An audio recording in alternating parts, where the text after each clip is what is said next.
ጥር 27 ቀን 2018 ዓ.ም ለክቡር ጠቅላይ ሚኒስትር አብይ አህመድ ከገዱ አንዳርጋቸው ጉዳዩ በፓርላማ ንግግሩ ላይ የኔን ስም ጠርተው ያደረጉትን ንግግር ይመለከታል።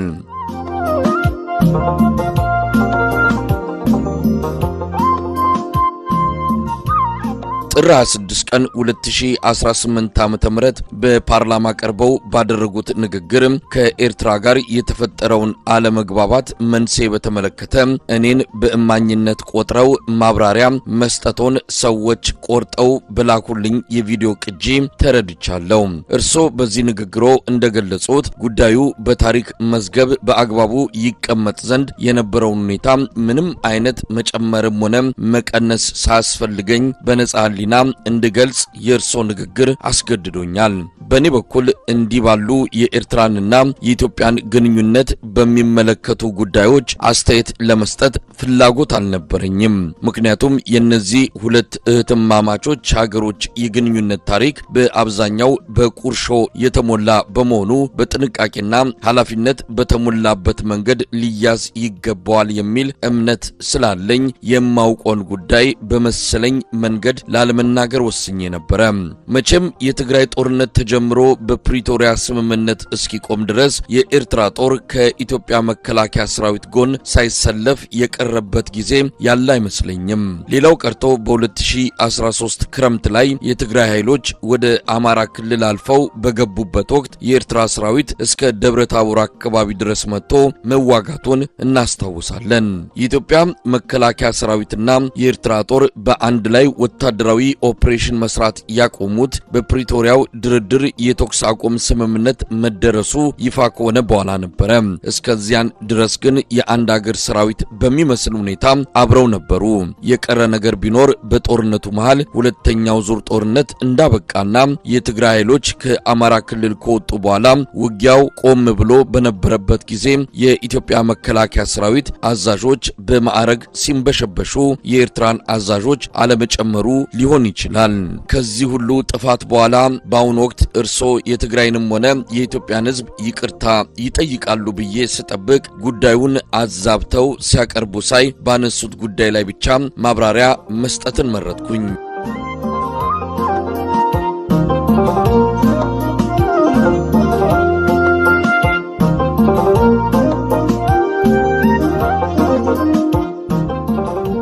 በትግራይ ክልል በነበረው ጦርነት የትግራይ ኃይሎችን ጨምሮ በጦርነቱ ተሳታፊዎች አማካኝነት የደረሰው ጉዳት የትግራይን ሕዝብ ለማመን በሚከብድ ሁኔታ እንዲደቅ ያደረገ በመሆኑ ለዚህ ድርጊት አንድ አካል ብቻ ተጠያቂ አድርጎ እኔ ከደሙ ንጹህ ነኝ ለማለት መሞከር ከሕግ ከፖለቲካና ከሞራል ተጠያቂነት ሊያድን ካለመቻሉ በላይ መሰል ጥፋት ዳግም እንዳይደገም ተገቢውን ትምህርት እንዳይወሰድ ያደርጋል። እውነቱን ለመናገር በዚያ ጦርነት ወቅት የትግራይ ሕዝብ ማንም ወገን የተጎዳ ብሎ ከጎኑ የሚቆምለት መንግስትም ሆነ ሌላ ወገን አልነበረውም። የነበረውን የመንግስት ጫና ተቋቁመው በተወሰነ ደረጃ ከትግራይ ሕዝብ ጎን መቆም የቻሉት ጥቂት ኢትዮጵያዊ የፖለቲካ ሰዎች፣ ዓለም አቀፍ ድርጅቶችና የተወሰኑ የውጭ መንግስታት ብቻ ነበሩ ማለት ይቻላል። ይህ የኛው የኢትዮጵያውያን እውነተኛና አስቀያሚ የቅርብ ጊዜ ታሪካችን ነው። እኔ እግዚአብሔር ደጉን አመላክቶት ከትግራይ ሕዝብ ጋር ያሉትን አስከፊና የተበላሸ ግንኙነት ቢያሻሽሉ ደስ ከሚላቸው ሰዎች አንዱ ልሆን ይችል ነበር። ነገር ግን ባለፈው ስተቶ ምንም አይነት የመቆጨት ምልክት ካልማሳየቱ በላይ ለዚያ ሁሉ የሰው ልቂት፣ ንብረት መውደም፣ ማህበራዊ ምስቅልቅልና የሀገርን ህልውና የሚፈታተን ቀውስ የራስዎን የፊት አውራሪነት ድርሻ ሳይመለከቱ ሌላ ተጠያቂ ፍለጋ ሲዋትቱ ሳይ አግራሞትን የጫረብኝ ከመሆኑም በላይ አሁን ላይ ምስቅልቁሉ የወጣው ሀገራዊ ሁኔታ ያነሰን ይመስል ሌላ አዲስ ቀውስ ለመፍጠር እየተንደረደሩ ስለመሰለኝ ጠንካራ ስጋት አድሮብኛል። ምክንያቱም ከላይ እንደገለጽኩት እስካሁን በህዝብ የተፈጸሙት ሀገራዊ ጥፋቶች ዋነኛ መነሻ ምክንያታቸው የእርሶ አገዛዝ ሆኖ ሳለ ሁሉ ጊዜም ውጫዊ የፈጠራ ምክንያቶችን ሊያቀርቡ ይሞክራሉ። የትግራዩ ጦርነት በአማራ ህዝብ ላይ እየተፈጸመ ያለው ዘርፈ ብዙ ጥፋት ማለቂያ የሌለው የኦሮሚያ ክልል ጦርነት የቤኒሻንጉልና የቅርቡን የጋምቤላን ግጭት ጨምሮ በሌሎች የሀገሪቱ አካባቢዎች ብዙ ጥፋት ያስከተሉ ሀገራዊ ቀውሶች የተፈጠሩት በዋናነት በርሶ አገዛዝ ደካማነትና ያለ ግጭትና ጦርነት በስልጣን ላይ መኖር አልችልም ከሚለው የተሳሳተ አስተሳሰቦ የተወለዱ ችግሮች ናቸው። ከላይ የተገለጸው አጠቃላይ ሁኔታ እንዳለ ሆኖ እርሶ በንግግሮ በገለጹት መሰረት እኔ የእርሶ ልዑክ ሆኜ ወደ ኤርትራ መሄዴን በተመለከተ የነበሩ ጥሬ ሐቆችን ወደ ማብራራቱ ልግባ።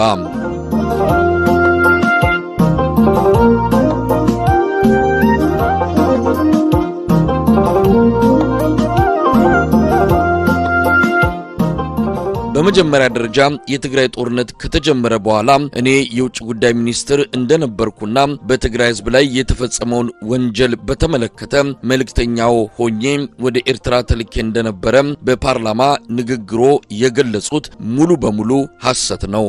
ይህ የለየለት ቅጥፈት መሆኑን እኔ ብቻ ሳልሆን እርሶም ቢሆኑ የመዋሸት ሱስ ሆኖበት ካልሆነና በአዲስ መልክ ሊያስፈጽሙት ላቀዱት የጥፋት ፕሮጀክት ህዝብን አወናብዶ ለማነሳሳት ያግዘኛል ብለው ካላሰቡ በስተቀር ሁለቱም ጉዳዮች ለማንኛውም የኢትዮጵያን ፖለቲካ ለሚከታተል ሰው ሁሉ ግልጽ ነው። እኔ ከውጭ ጉዳይ ሚኒስትርነት የተነሳሁት የትግራዩ ጦርነት በተጀመረ ማግስት ማለትም ከጥቅምት 25 2013 ጀምሮ ነው።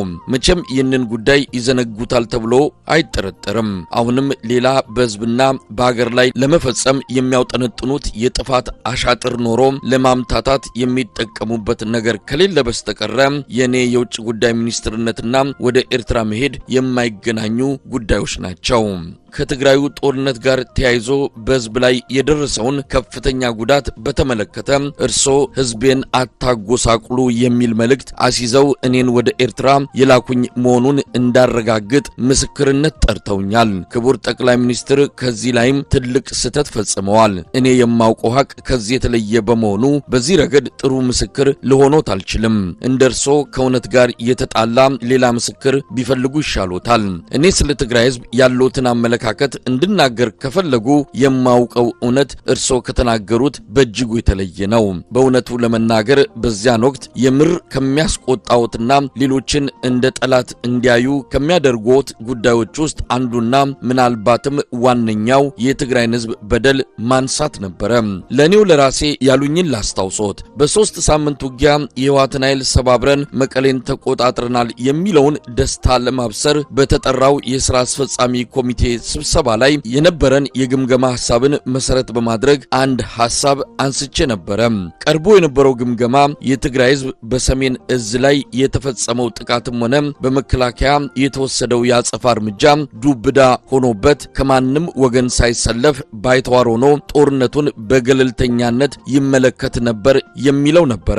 እኔም በዚሁ የግምገማ ሐሳብ ላይ በመመርኮዝ ህዝቡ እንዲረጋጋ፣ ስርዓት አልበኝነት እንዳይፈጠር፣ ወታደሩ በአሸናፊነትና በበቀል መንፈስ ህዝብ እንዳንገላታ ጥንቃቄ መደረግ አለበት፣ ቶሎ ብሎ የሲቪል አስተዳደር እንዲቋቋምና በራሱ ልጆች እንዲተዳደር መደረግም ይኖርበታል። በደል የሚደርስበት ከሆነ ህወሓትን ሊናፍቅና እንደገና ሊያጠናክር ይችላል የሚል ስጋት አዘል አስተያየት አቀረብኩኝ። እርሶም በመድረኩ ላይ ያነሳውትን ሐሳብ በአዎንታ ተመልክተው አለፉት። መድረኩ ተጠናቆ ከስብሰባ አዳራሽ እንደወጣን ግን ለብቻዬ ጠርተውኝ የነገሩኝና ስለ ትግራይ ህዝብ ያለውትን አመለካከት በትክክል የሚያሳየውን አስተያየቶን ላስታውሶት። እንዲህ ነበር ያሉኝ። ትግራዮች ከእንግዲህ ከደረሰባቸው ሽንፈት አገግመው ጠንክረው ሊወጡ ይችላሉ ብለህ አታስብ። እንዳይነሱ አድርገን ሰብረናቸዋል። ብዙ ሰው የትግራይ ህዝብ ይለኛል። የትግራይ ህዝብ ከማን ይበልጣል? እንዳይነሳ አድርገን አድቅቀነዋል። በቀጣይም ይበልጥ እናደቀዋለን። መሸነፍ ከባድ ስለሆነ ከእንግዲህ ያ የምናውቀው ትግራይ ተመልሶ አይመጣም የሚል ነበረ።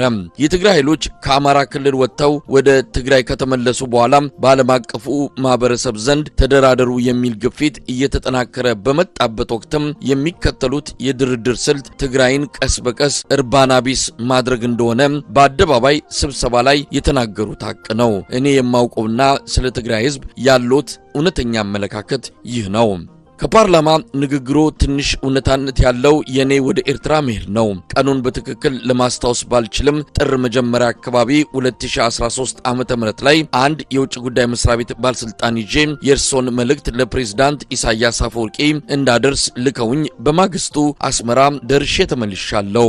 የመልእክቱ ጭብጥም በሚከተሉት 3 ጉዳዮች ላይ ያተኮረ ነበር። እነሱም አንደኛ በወያኔ ላይ በጋራ በወሰድነው የተቀናጀ ኦፕሬሽን ለድል በመብቃታችን የእንኳን ደስ አለህ የደስታ መግለጫ ለፕሬዝዳንት ኢሳያስ ማስተላለፍ፣ ሁለተኛ የኢትዮጵያ መከላከያ ሰራዊት አካል የሆነው የሰሜን እዝ ጥቃት በደረሰበት ወቅት ሰራዊቱን ተቀብለው ላደረጉለት እንክብካቤና በኋላም ለመልሶ ማጥቃት እንዲዘጋጅ ላደረጉልን ወንድማዊ ድጋፍ ለኤርትራ መንግስትና ህዝብ ምስጋና ማቅረብ፣ ሶስተኛ አንዳንድ የወያኔ ደጋፊዎችና የኢትዮጵያንና የኤርትራን መልካም ግንኙነት የማይፈልጉ የውጭ ኃይሎች በተለያዩ ዓለም አቀፍ ድርጅቶችና ሚዲያዎች አማካይነት ከሰብአዊ መብት ጥሰት ጋር በተያያዘ ሰፊ የስም ማጥፋት ዘመቻ ከፍተውብናል። ይህ ነገር ውሎ አድሮ በሁለታችንም ላይ ጣጣ ሊያመጣብን ስለሚችል የጋራ ጥንቃቄ ልናደርግ ይገባል የሚሉ መልእክቶች ነበሩ።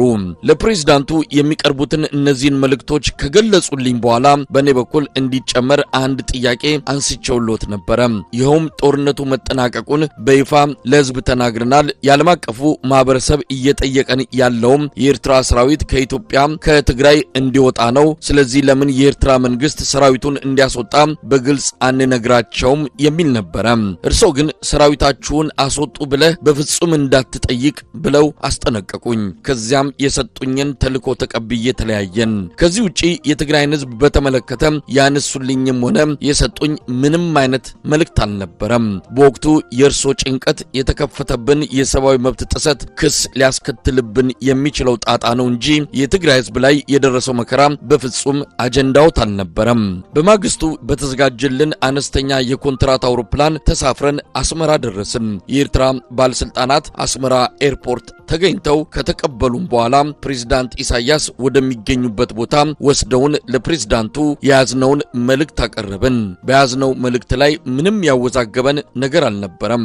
የማስታውሰው ስለተከፈተብን የሰብአዊ መብት ጥሰት ዘመቻ ለፕሬዝዳንት ኢሳያስ ስነግራቸው በሳቸው በኩል የሰጡኝ መልስ የሚቻለው ጥንቃቄ ሁሉ እንዲደረግ እኛም እናንተም ለበታች መዋቅሮቻችን መመሪያ እናስተላልፍ፣ በተረፈ እኔና አብይ በተስማማነው መሰረት ገና ብዙ የሚሰሩ ስራዎች አሉን የሚል ነበር።